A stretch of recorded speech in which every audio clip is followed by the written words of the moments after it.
नमस्कार दोस्तों, हम लोग पर्यावरण विषय के तहत पिछली क्लासेज में एक सामान्य परिचय और पर्यावरण शब्द से जुड़ी कुछ जानकारियों पे चर्चा हम किए थे। पर्यावरण क्या है, उसके घटक कौन कौन से होते हैं, इन सब पे बातें हो गई थी। आज हम पारिस्थितिकी शब्द से शुरुआत करते हैं इस क्लास की। पारिस्थितिकी या इकोलॉजी क्या है, यहीं से सिलेबस आपका बढ़ना शुरू होगा और इसका दायरा भी बढ़ना शुरू होगा। कैसे बढ़ता है, हम इन्हीं पे आज बात करते हैं।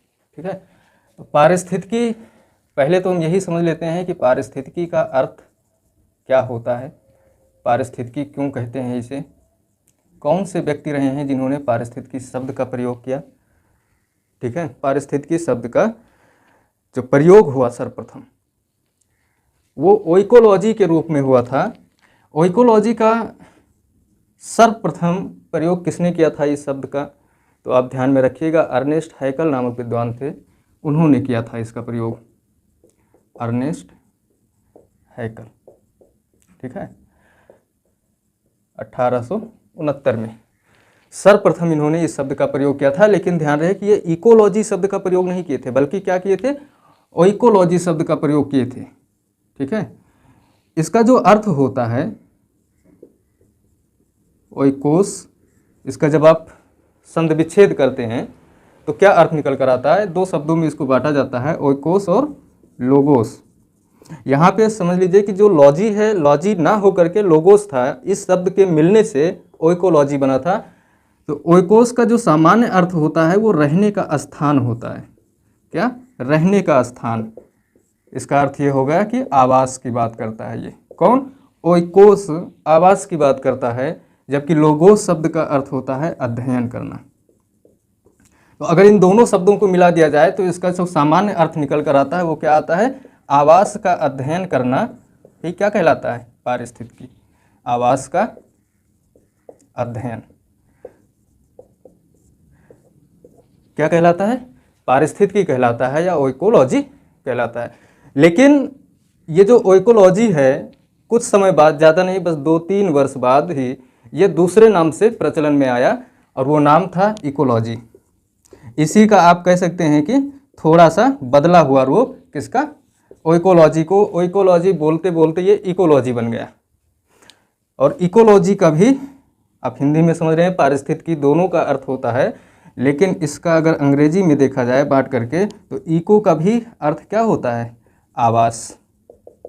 ठीक है, और लॉजी, लॉजी शब्द जहाँ जुड़ जाता है वो किसको दर्शाता है, वो विज्ञान की किसी न किसी ब्रांच को बताता है, विज्ञान की किसी शाखा को बताता है। और अगर कोई सब्जेक्ट है, कोई ब्रांच है, तो उसके तहत हम अध्ययन करते हैं किसी विशेष वस्तु, किसी विशेष कारक के बारे में।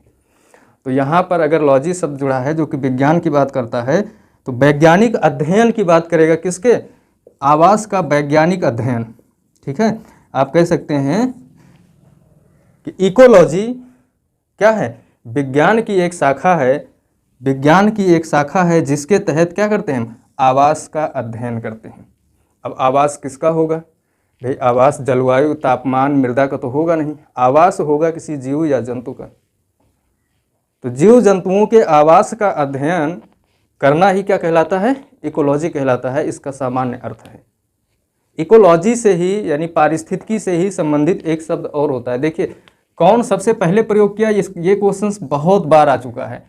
एक शब्द होता है पारिस्थितिकी तंत्र, आगे हम उसका एक चैप्टर पूरा पढ़ेंगे, लेकिन आप यहाँ पे इसको जान लीजिए कि पारिस्थितिकी तंत्र शब्द का प्रयोग सबसे पहले किसने किया था, इकोसिस्टम। तो ध्यान रहे कि 1935 में इस शब्द का प्रयोग हुआ सबसे पहले, एजी टांसले ने किया था। बड़ा कन्फ्यूजन रहता है एग्जाम में, और कभी कभी तो किताबों में आपको ये थोड़ा सा उलट जाता है जानकारी। ठीक है, और बहुत कन्फ्यूजन रहता है, अक्सर गलती हो जाती है कि किस शब्द का प्रयोग किसने किया था। तो यहाँ आप ध्यान में रखिएगा कि एजी टांसले ने पारिस्थितिकी तंत्र का प्रयोग किया था सबसे पहले 1935 में। ठीक है, फिर हम लौटते हैं पारिस्थितिकी पे। तो आवास का अध्ययन या आवास का वैज्ञानिक अध्ययन करना एक सामान्य अर्थ है पारिस्थितिकी का। अब आवास के तहत हम क्या अध्ययन करेंगे, सिर्फ ये जान लेना क्या कि ये कोई विशेष आवास इस जंतु का है, या फिर हम उस जंतु और उस आवास के बीच में जितने भी संबंध बनते हैं, जितने भी कारक होते हैं, जितनी भी घटनाएं होती हैं, उन सब का अध्ययन किया जाएगा। निश्चित तौर पे उन सब का अध्ययन करना ही होगा। ठीक है, यानी जो जीव जंतु हैं उनके आवास के साथ में जो क्रियात्मक संबंध है उन सब का अध्ययन करेंगे। अब आवास किसी जीव जंतु का कहाँ पे होगा? भाई कोई भी जीव जंतु है उसका आवास कहाँ पे होगा? तो जो भौतिक पर्यावरण है उसी में उसका आवास होगा। तो हम जो पारिस्थितिकी है इसके तहत मुख्य रूप से किसका अध्ययन करेंगे? ये जो आवास है ये कहाँ पे होगा? जो भौतिक पर्यावरण है। पिछली क्लास में हमने सीखा था कि भौतिक पर्यावरण क्या होता है? वायु, जल और स्थल, ये होता है भौतिक पर्यावरण। इसका मतलब अब समझ में आ रहा है कि जीव जंतुओं का आवास कहें या फिर उनके भौतिक पर्यावरण के साथ में जो संबंध है उसका अध्ययन हम पारिस्थितिकी के तहत करते हैं। ठीक। अब अगर आवास है, कोई जीव जंतु है, तो ऐसा तो है नहीं कि एक ही जीव जंतु वहाँ पे होगा, और भी जीव होंगे। और अगर किसी जगह पे बहुत सारे जीव रह रहे हैं तो निश्चित रूप से उनका आपस में भी संबंध होंगे, चाहे जैसा संबंध हो। जैसे एक इंसान का दूसरे के साथ कोई ना कोई रिलेशन होता है, मानव भी एक जीव ही है, वैसे हर प्रकार के हर जीव जंतुओं का अपने आसपास रहने वाले जीव जंतुओं के साथ में एक क्रियात्मक संबंध होता है। तो जब हम जीव जंतु और उनके आवास का अध्ययन करेंगे तो उसी दौरान हम क्या करेंगे? आवास का अर्थ हो गया उनका भौतिक पर्यावरण के साथ में कैसा संबंध है, यानी उनके आवास और उनके बीच में जो रिलेशन है उसको जानेंगे, और साथ में जानेंगे कि उनके आपसी संबंध क्या हैं। जो बहुत सारे जीव जंतु हैं उनका आपस में क्या अंतर संबंध है, इनका अध्ययन भी हम साथ में करेंगे। तब जाकर के वो बनेगा क्या? पारिस्थितिकी बनेगा। ठीक है। तो अब अगर परिभाषा की बात की जाए कि पारिस्थितिकी की परिभाषा क्या होगी, तो आपने सारे कारकों को देख लिया। तो पारिस्थितिकी या इकोलॉजी की जो परिभाषा है वो बहुत सिंपल है कि पारिस्थितिकी विज्ञान की एक शाखा है जिसके अंतर्गत समस्त जीवों तथा उनके भौतिक पर्यावरण के मध्य में जो संबंध है या अंतर संबंध है उन्हीं का वैज्ञानिक अध्ययन करना ही क्या कहलाता है? पारिस्थितिकी कहलाता है।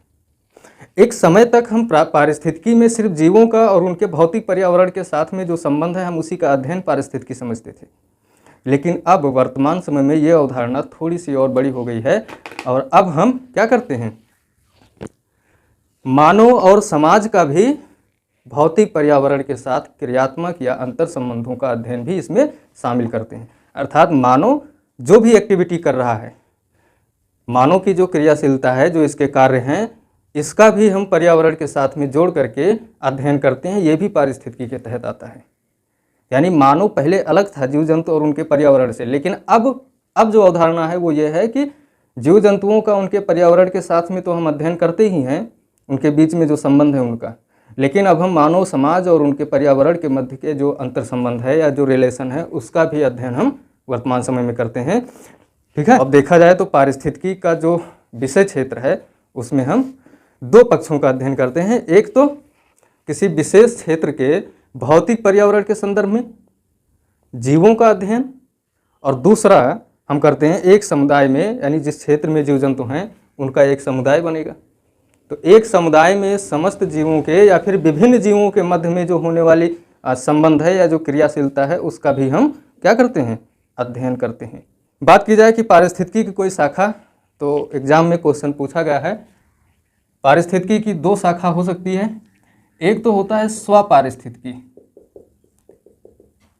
यही शब्द आया था सिविल के एग्जाम में। स्वपारिस्थितिकी क्या होता है?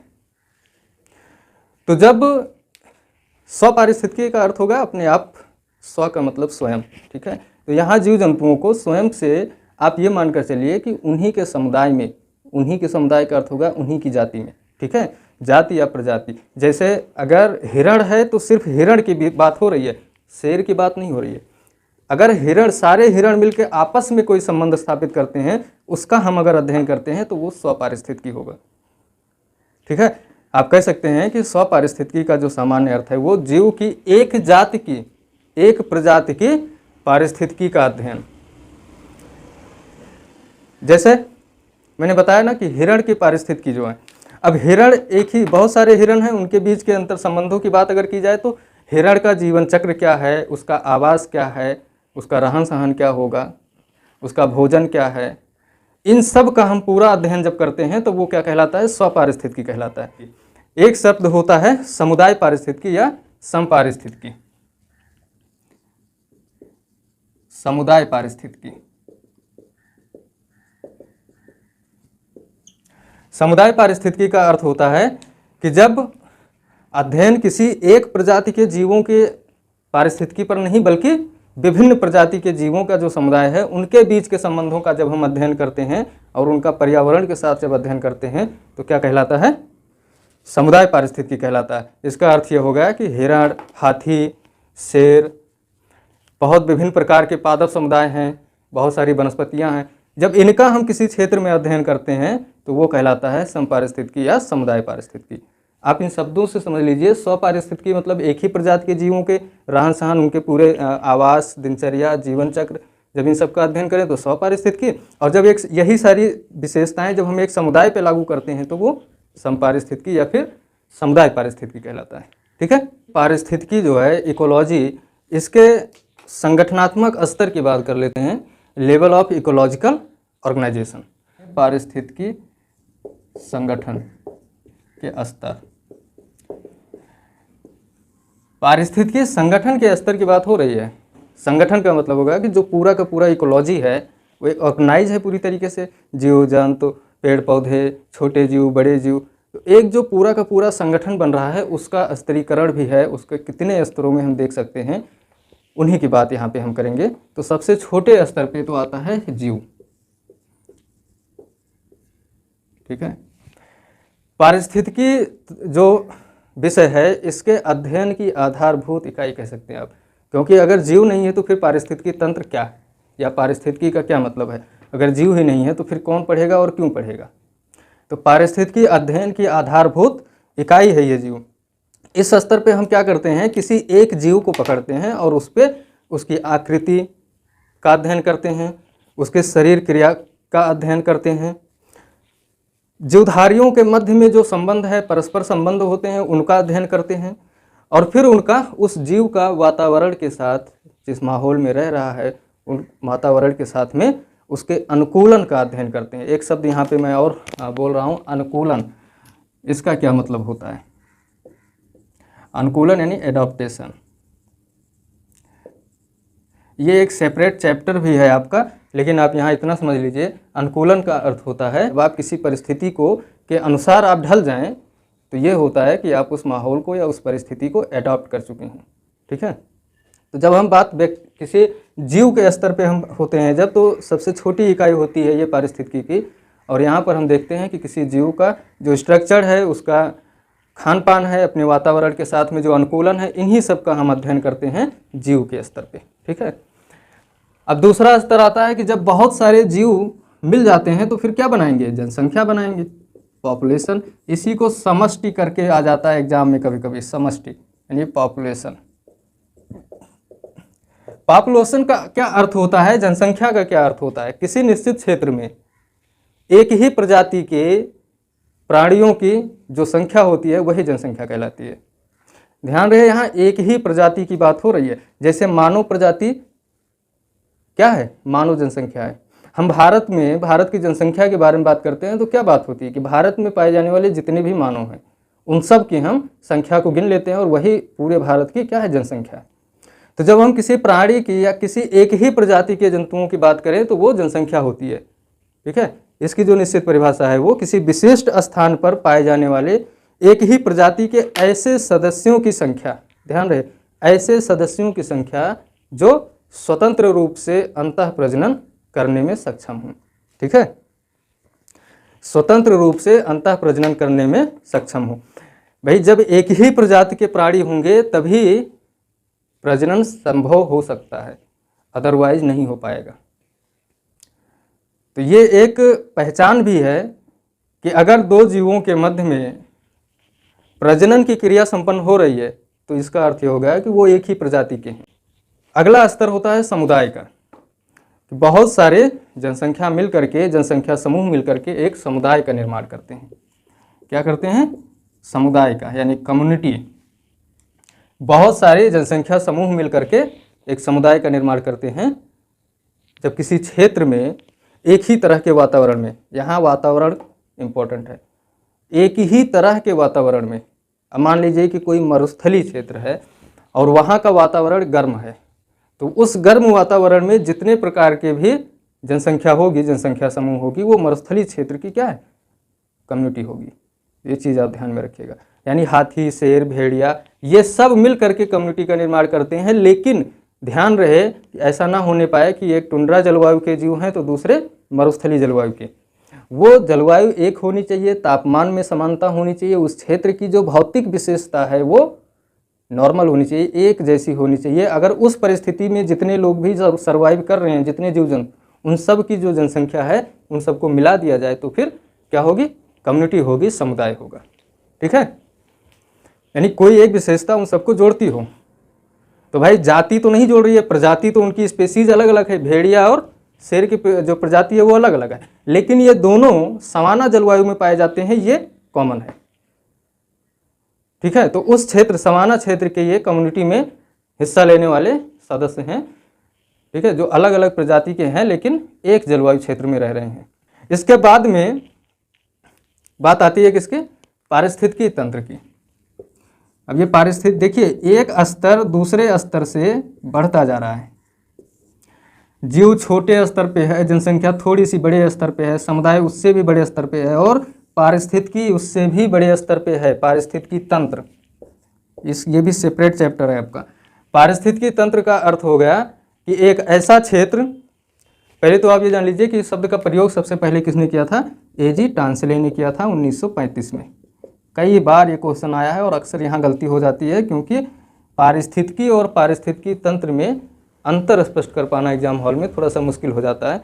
आपको ऑप्शन ऐसे दिए जाते हैं कि कन्फ्यूज हो जाना होता है, तो कन्फ्यूजन ना रहे। पारिस्थितिकी तंत्र का जो प्रयोग हुआ था सर्वप्रथम 1935 में एजे टांसले ने किया था, ये चीज़ आप ध्यान में रखिए। ठीक है, तो पारिस्थितिकी तंत्र होता क्या है, किसी क्षेत्र विशेष में, कोई एक क्षेत्र आप निश्चित कर लीजिए कि इतने क्षेत्र में समुदाय, यानी ये वाला समुदाय का अर्थ हो गया क्या, कि उस क्षेत्र में रहने वाले सभी जीव जंतु का जो जनसंख्या है, चाहे वो भेड़िया हो, शेर हो या पादप समुदाय हो। ये पादपों का भी तो एक समुदाय होगा, तो चाहे पादप समुदाय हो यानी वनस्पति समुदाय, चाहे जीव समुदाय हो, उन सब का क्या होना चाहिए, उनके आसपास के जो भौतिक वातावरण है यानी निर्जीव वातावरण, उसके साथ में मिल करके जो तंत्र बनाते हैं, पूरा का पूरा एक सिस्टम बनाते हैं, वो होता है क्या, पारिस्थितिकी तंत्र। ठीक है, जैसे मान लीजिए कि बहुत से, अब ये तंत्र भी पृथ्वी पर अलग अलग होते हैं। मैंने कहा कि एक विशेष क्षेत्र होना चाहिए जिसकी क्या विशेषता है, कोई भी एक विशेषता, जैसे जलवायु हो गया, तापमान हो गया, इन सब विशेषताओं के आधार पे उस क्षेत्र में जितने जीव जंतु हैं उन सब का एक समुदाय बनेगा, और वो समुदाय अपने पर्यावरण के साथ, आसपास के भौतिक वातावरण के साथ अंतर संबंध स्थापित करेंगे। तो इन अंतर संबंधों से जो तंत्र बनेगा, जो सिस्टम बनेगा, वही कहलाएगा क्या, पारिस्थितिकी तंत्र। ठीक है, तो ये आप ध्यान में रखिएगा। अब ये अलग अलग प्रकार के होते हैं, जैसे जलीय पारिस्थितिकी तंत्र हो गया, घास पारिस्थितिकी तंत्र। क्यों, अब घास पारिस्थितिकी तंत्र है या जलीय पारिस्थितिकी तंत्र है, तो जल में रहने वाले जितने जीव हैं, जल में कछुआ भी रहता है, जल में मछली भी रहती है, जल में मगरमच्छ भी रहते हैं, जल में वनस्पति के रूप में शैवाल भी रहते हैं। तो इन सब का जलीय क्षेत्र में होना एक भौतिक विशेषता है, और इस क्षेत्र में जितने भी जीव रह रहे हैं उन सब की कुछ खास विशेषताएं कॉमन होंगी, जैसे कि ये जल में जीवित रहने की क्षमता इनकी सबके अंदर कॉमन है, पर मानव के अंदर नहीं है ये चीज़। मानव जल में जीवित नहीं रह सकता है, यानी ये दूसरे पारिस्थितिकी तंत्र में काम कर रहा है, दूसरे समुदाय में रह रहा है। तो जलीय जीवों का अपना एक समुदाय है, कछुआ, मगरमच्छ, ये सब मिल करके ना एक कम्युनिटी बनाए हैं, और ये सारी की सारी कम्युनिटी क्या कर रही है, अपने भौतिक वातावरण यानी जल है, उस भौतिक वातावरण के साथ अंतर संबंधित हैं। तो एक पूरा का पूरा अपना इनका सिस्टम है, इन्हें बाहर से कुछ नहीं लेना, यहाँ तक कि बाहर से ऑक्सीजन की भी इनको ज़रूरत नहीं है, पानी के अंदर ही इनको सब मिल जा रहा है। तो इनका पूरा का पूरा अपना एक क्या बना हुआ है, तंत्र बना हुआ है। तो पारिस्थितिकी तंत्र के प्रकारों में हम इन सब पे और भी डिटेल में बातें करेंगे। ठीक है, अब जब बात पारिस्थितिकी तंत्र की हो गई, तो बहुत सारे पारिस्थितिकी तंत्र मिल करके बायोम बनाते हैं, बायोम या जीवोम। बायोम की एक विशेषता होती है कि ये सिर्फ स्थलीय भाग पर होते हैं, स्थलीय भाग का हिस्सा है। ठीक है, तो आप कह सकते हैं जीव मंडल के स्थलीय भाग को अलग अलग क्षेत्रों में बांटना या बायोम नाम के अलग अलग क्षेत्र में इसको डिवाइड किया जाता है। बायोम एक भौगोलिक क्षेत्र होता है जो जीवमंडल, जीवमंडल का अर्थ हो गया कि एक ऐसा स्पेस, एक ऐसा मंडल जहाँ पे जीव सर्वाइव कर रहे हैं, जहाँ पे जीव हैं, जीवन है जहाँ पे। तो जीवमंडल का स्थलीय भाग, ठीक है, और ये एक बहुत विस्तृत बहुत बड़ा भाग होता है बायोम, जो किसी खास विशेषता से क्या होते हैं, दूसरे क्षेत्रों से अलग होते हैं। अब वो खास विशेषता क्या होगी? देखिए, पारिस्थितिकी, समुदाय, जनसंख्या, इन सब की कुछ खास विशेषताएं रही हैं, कुछ दायरे हैं। बायोम के भी कुछ दायरे हैं। बायोम का दायरा है कि यह स्थलीय होगा, लेकिन इनका यहाँ पर पारिस्थितिकी तंत्र की तरह ऐसा नहीं है कि एक ही तंत्र, यहाँ कई पारिस्थितिकी तंत्र मिलते हैं तब एक बायोम बनता है। तो इसका अर्थ हो गया कि हर पारिस्थितिकी तंत्र में कुछ समुदाय होते हैं। यहाँ बहुत सारे समुदाय, बहुत सारी जनसंख्या होगी, बहुत सारे जीव जंतु होंगे, लेकिन क्या विशेषता होगी? अब कितने बायोम का निर्धारण कैसे होगा? तो बायोम का निर्धारण हम जलवायु के आधार पर कर सकते हैं। मान लीजिए कि किसी क्षेत्र में जलवायु, बहुत बड़े क्षेत्र में डिफरेंट जलवायु है, और उस क्षेत्र को छोड़ने के बाद में जब आप कुछ दूर जाते हैं तो पता चलता है कि यहाँ की क्लाइमेट दूसरी है। तो एक जलवायु क्षेत्र को एक बायोम भी कहा जा सकता है। एक जलवायु क्षेत्र को एक बायोम भी कहा जा सकता है। तापमान के आधार पे आप अलग कर सकते हैं इनको, मृदा के आधार पे अलग कर सकते हैं आप, या फिर जीव जंतुओं की कुछ खास विशेषताओं के आधार पे इनको अलग किया जा सकता है बायोम को, या वनस्पति के आधार पे भी अलग हो सकते हैं। जैसे उष्णकटिबंधीय सदाबहार वन, अब इनका अपना एक अलग बायोम होगा, एक अलग भौगोलिक क्षेत्र है। अब उष्णकटिबंध के जो सदाबहार वन हैं, क्या वो टैगा वन से अलग नहीं हैं? निश्चित रूप से अलग हैं। क्यों? क्योंकि इनकी अपनी अलग विशेषता है, इनकी अपनी अलग जलवायु है। लेकिन सोचिए कि इनका क्षेत्र कितना है। पूरी पृथ्वी पर 0 डिग्री से आप 30 डिग्री तक मान सकते हैं कि ये उष्णकटिबंधीय वर्षा वन पाए जाते हैं, सदाबहार वन पाए जाते हैं। तो एक बहुत बड़े क्षेत्र को कवर करते हैं। तो पूरे पृथ्वी को कुछ बायोम में बांटकर देखा जाता है। हम इनको अलग चैप्टर में पढ़ेंगे अगली क्लास में, और भी इसकी विशेषताओं के बारे में बात होगी, ठीक है। एक चीज़ और ध्यान में रखिएगा बायोम में, कि एक बायोम दूसरे बायोम से जब अलग होता है तो अचानक से कोई लाइन नहीं बनती है, बल्कि एक संक्रमण क्षेत्र होता है। मान लीजिए कि ये कोई एक बायोम है, ठीक है। अब ऐसा नहीं है कि यहाँ पे ये दूसरा बायोम है और एक लाइन के द्वारा ये अलग हुए हैं, नहीं। आप ये देख लें रेड और ग्रीन में अंतर, ऐसा कुछ नहीं है कि यहाँ पे एक लाइन है, इधर वाला दूसरा बायोम है और इधर वाला दूसरा बायोम है। प्रकृति में ऐसी कोई लाइन नहीं खींची है प्रकृति ने।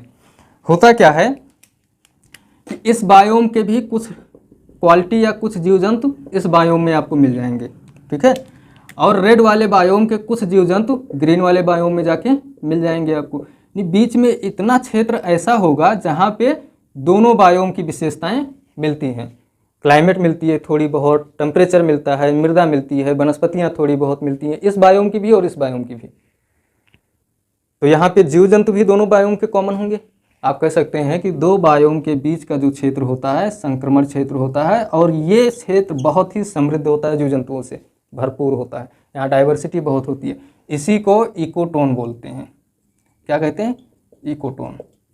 ये भी आप शब्द ध्यान में रखिएगा। वन दरोगा के लिए एक स्पेशलिस्ट चैप्टर डिजाइन किया गया है इकोटोन नाम से, और इस पर हम डिटेल में भी चर्चा करेंगे इकोसिस्टम में आकर के, ठीक है।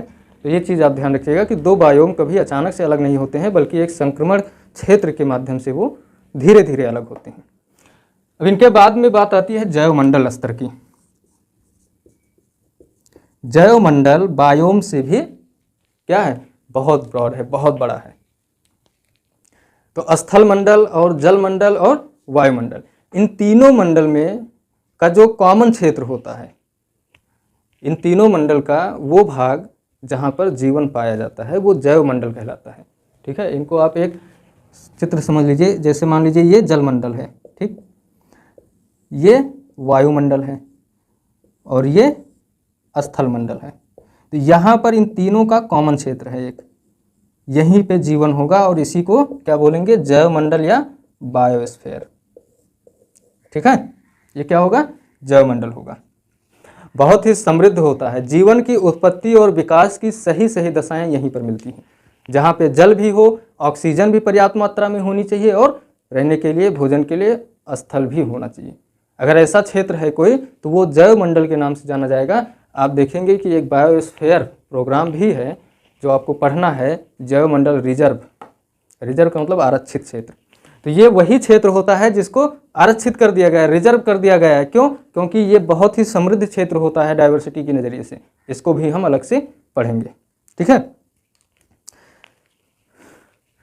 अब यहाँ पे जो जीव जंतु होंगे, इन जीव जंतुओं की जो भी ज़रूरतें हैं वो इनसे यहीं पर पूरी हो जाती हैं, इनको बाहर से कुछ और लेना नहीं होता है। इसीलिए जैवमंडल का जो क्षेत्र होता है वो इंडिविजुअल अपने आप में पूरा होता है, कंप्लीट क्षेत्र होता है, ठीक है। और जैव विविधता की दृष्टि से बहुत ही महत्वपूर्ण क्षेत्र भी होता है। जैवमंडल के तहत समस्त जीव आएंगे, यहाँ पे कोई क्राइटेरिया नहीं है। जो भी क्षेत्र होगा इस तरीके का, उस क्षेत्र में हर प्रकार के जीव जंतु और पादप समुदाय आएंगे। जितने भी जैविक घटक होंगे सबकी उत्पत्ति यहाँ पे होगी। और भौतिक पर्यावरण यानी अजैविक घटक, चूंकि अजैविक घटकों के बीच का क्षेत्र ही है ये, तो अजैविक घटक और जैविक घटकों का अध्ययन हम जैवमंडल के तहत करते हैं। जैविक घटकों में बिल्कुल ये मत सोचिएगा कि यहाँ पे कुछ खास प्रजातियाँ होंगी, नहीं। जितने भी प्रकार के जीव जंतु होते हैं उन सब की उत्पत्ति की दशाएँ यहाँ पर उपस्थित होती हैं। तो ये तो बात थी आज इसके पारिस्थितिकी यानी इकोलॉजी के बारे में। अगली क्लास में हम बात करेंगे इसी से संबंधित